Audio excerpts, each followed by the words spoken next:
So yun guys, no, what's up? Welcome po dito sa ating panibagong video guys. This is Boss Lacor. So ngayon guys, may bagong tutorial po tayo para po sa ating V8. Kasi yung V8 po natin, ma'am sir, kapag ito ay nasira or di na gumagana yung battery, minsan nalulubat na lang ng madalian habang ginagamit mo kasi yung ating V8 sa PC, kasi automatic kasi nagcha-charge yan sa yung ating yung V8 natin. So kumukonsume siya ng kuryente sa V8. So minsan madalas nasisira talaga yung battery. Ang ginawa ko po, pinalitan ko ng panibago yung battery. So yun guys, ito po yung nakita, ito yun. Ayan. So yan, pinakita ko na lang sa screen nyo guys. Ayan. So yun po yung ipinalit ko po sa baterya ng ating V8 kasi medyo maliit po kasi yung baterya ng V8 kapag bumili ka sa Shopee o sa TikTok guys eh. So ayun guys, ituturo ko po sa inyo guys kung paano po siya papalitan, paano pa rin siya babaklasin, at ano yung pinaka mas sensitibo na part ng V8 kapag ay nagpalit ka ng baterya. Before natin siya umpisahan guys, no, so kapag bago ka pa lang dito sa akin channel, huwag niyo po kalimutan mag-subscribe, like, and share, and comment below kapag may nagustuhan po kayo dito sa aking i-upload po, ma'am sir. At saka kung gusto niyo po ng additional information, just comment below lang po tayo. Alright?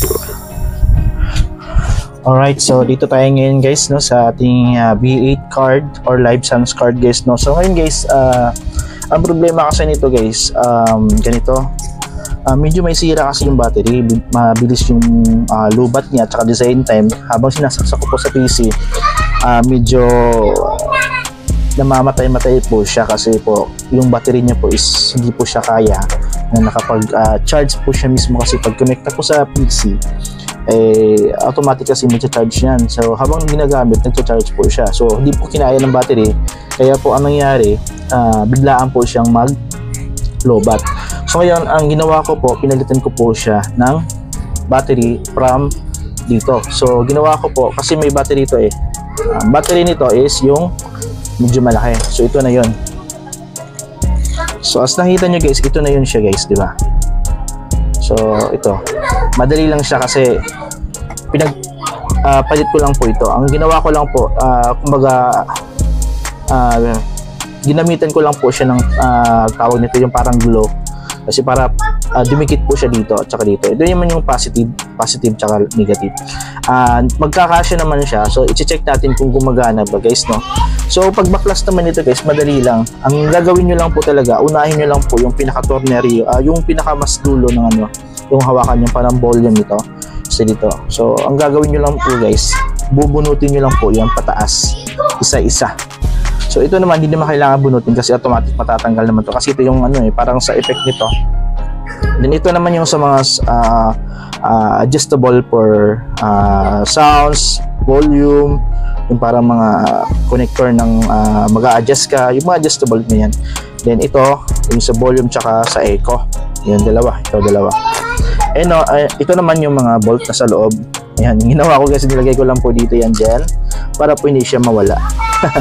Diba? So ngayon guys, ito na po yung pinaka-hard talaga na dapat nating ingatan. At the same time, maliit kasi ng ano guys eh. Gaya nito, natatanggal. Ayan. Hindi masyado dapat yan siyang dikit. Ayan. So ito natatanggalin to guys, no. Ayan, nare-remove din guys kasi umiilaw rin ito eh. So ngayon guys, ang gagawin natin dito, wag na natin galawin to. Ang pinaka main purpose mo, ba't natin tinanggal to?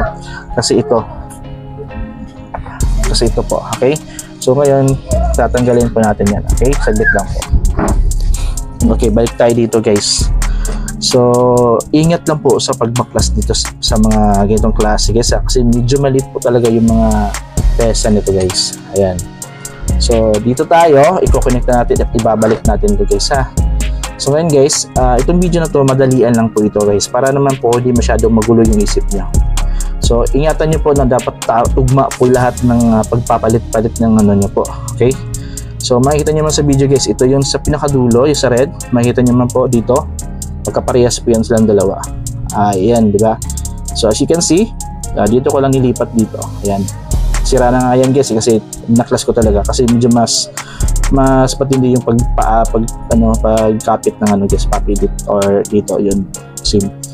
So ngayon, So ulitin ko lang guys, yung battery hindi ko na binili, dito ko lang kinuha sa electric. Kung meron kayong ganito guys, mas maganda kasi save, mas nakakamura ka, or hindi na nakamura, nakasave ka pa, wala ka nang binili kasi meron ka ng ganito. Ito previous lang to guys. So ngayon babalik natin guys, dito natin siya ibabalik ulit sa saksakan. So, dito dapat yan, ayan. Dito yung pandikit guys, ayan. So, paano yan? Ayan, parang ganito na yan siya. Ayan ha. Okay? So yan. Kaya meron ganito guys, para hindi siya umaalog-alog.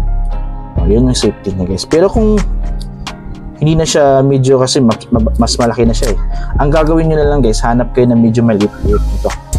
Okay? Ang ginawa ko na lang guys, kasi medyo malaki ito. So tinitingnan ko na lang kung magkakasya ba yung isa. Wala na pala. So ang ginawa ko guys, ito na lang para mas safety. So ito na lang yung dapat natin gamitin guys, no? Para medyo kakapit yung baterya. Okay? Okay, pag sinaksak nyo na guys, kailangan sakto. Ayan. Paano ba siya maglagay? Ganito lang yung paglagay guys ha. Ayan, nakagilid kasi dapat ito nasa gilid kasi dapat ito guys. Yung parang ganito yung itsura niya guys. Alright, so dito natin siya ilalagay. Ayan, so alright, pumasok din siya sa wakas. Ayan, alright, so ngayon ibabalik na natin tong saksakan nito.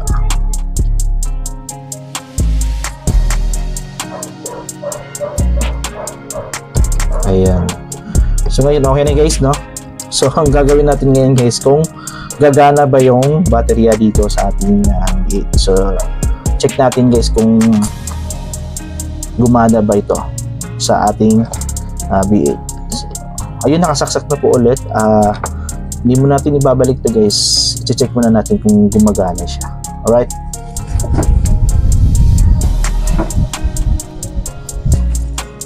so ayan guys, no? So before natin siya ibalik sa guys, forma ng box, i-check muna natin kung umiilaw ba siya. Kasi pag na-tornerium na lahat, tapos nilagay mo na lahat, ang mangyayari dyan guys, kapag may sira pa dyan or hindi gumagana yung battery, hirap ka naman magtanggal kasi ang liliit nga ng tornerium nito tsaka at the same time, yun nga, pag binaklas nyo, hirap naman kasi napakatigas talaga ng mga bagay na nandito. Okay, so ang gagawin natin guys, check natin kung gumagana yung baterya.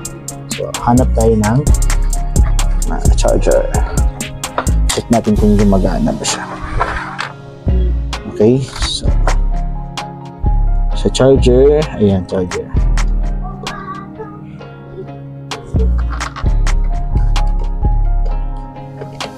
Ayun, gumagana siya guys, oh. So ibig sabihin working yung battery, di ba? So check natin kung umandar.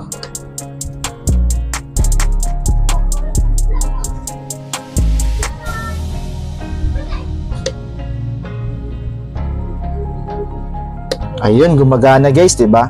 So ibig sabihin gumana yung baterya. So ang gagandahan nito guys na ating ginawang tutorial ngayon, at least man lang guys may natutunan kayo, di ba? Dati kasi guys, pag ino-open ko, tsaka in-on ko yung ito, hindi kalayuan sa, siguro nasa mga around 1 minute lang guys. Or pagpalagay natin guys, 20 seconds lang, mamamatay-matay agad to guys. Hindi na siya magpatuloy yung pag-andar nito guys. Automatic, patay na siya lahat. So yun yung nangyari sa isang baterya ko guys, kasi maliit lang ito, hindi niya kinaya. So ang ginawa ko guys, tinanslate ko yung yung baterya sa ito. Kinuha ko, kumuha ko ng ganito kasi ito din naman ko ginagamit. Meron ako tatlong ganito guys. Kaya yun, kinuha ko yung baterya, pinitan ko dito. So ngayon gumana na guys, di ba? Hindi siya namamatay. Pagpalagay natin guys, abutan natin ng 1 minuto lang, kung mamamatay pa rin yung guys, yung baterya, okay, yung power. So antayin natin guys ha.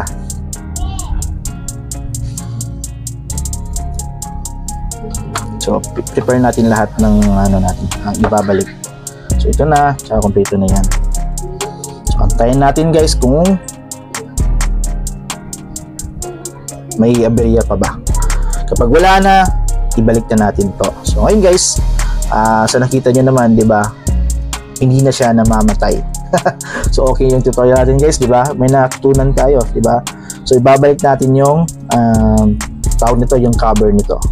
So unang ibabalik nyo guys, although nabalik nyo naman yung part na to, yung parang hard talaga tawag nito.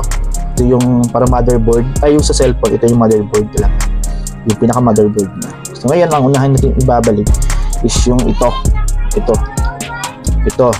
pero lagay muna natin to. Ayan, bago yan, lagay muna natin to. Ayan, balik muna natin to guys, kasi naka ano na yan, naka-ready na yan siya eh. Ayan, dyan. At saka bago niyo po siya ito ibabalik, may mga bolt kasi yun guys eh. May mga tornilyo kasi yun dito. So ito yung pinakamaliit. Ayan, balik muna natin to. Ayan guys, kutsilyo na lang ginamit ko kasi hindi magkasya yung screwdriver ko eh. Pagpasensyaan nyo na guys ha, hindi kasi magkasya yung ko guys eh. Yan na lang muna yung temporary kong ginawa. Hayaan nyo na guys. Ayan, tapos ito balik natin to siya guys. Ayan, lagyan nyo na para hindi siya umaalog-alog guys.